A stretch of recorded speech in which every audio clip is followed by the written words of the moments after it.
કાન ફેસ્ટિવલમાં કચ્છની કોમલે કામણ પાથર્યા।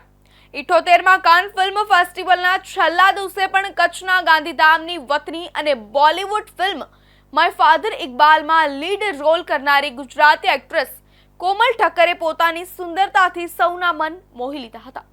કહ્યું જો વાત દિલથી નીકળે તો બોર્ડર એને રોકી શકતી નથી। કોમલે બ્લેક અને સિલ્વર કલરનો તથા પર્પલ કલરનો સુંદર ડ્રેસ પહેર્યો હતો। કોમલ ઠક્કર ફ્રાન્સના કાન ફિલ્મોત્સવમાં સતત ત્રીજી વખત સ્થાન પામી છે। એક્ટ્રેસે સફેદ મોતીની માળા અને સિમ્પલ અને એલિગન્ટ હેરસ્ટાઇલ દ્વારા લુક કમ્પ્લીટ કર્યો હતો।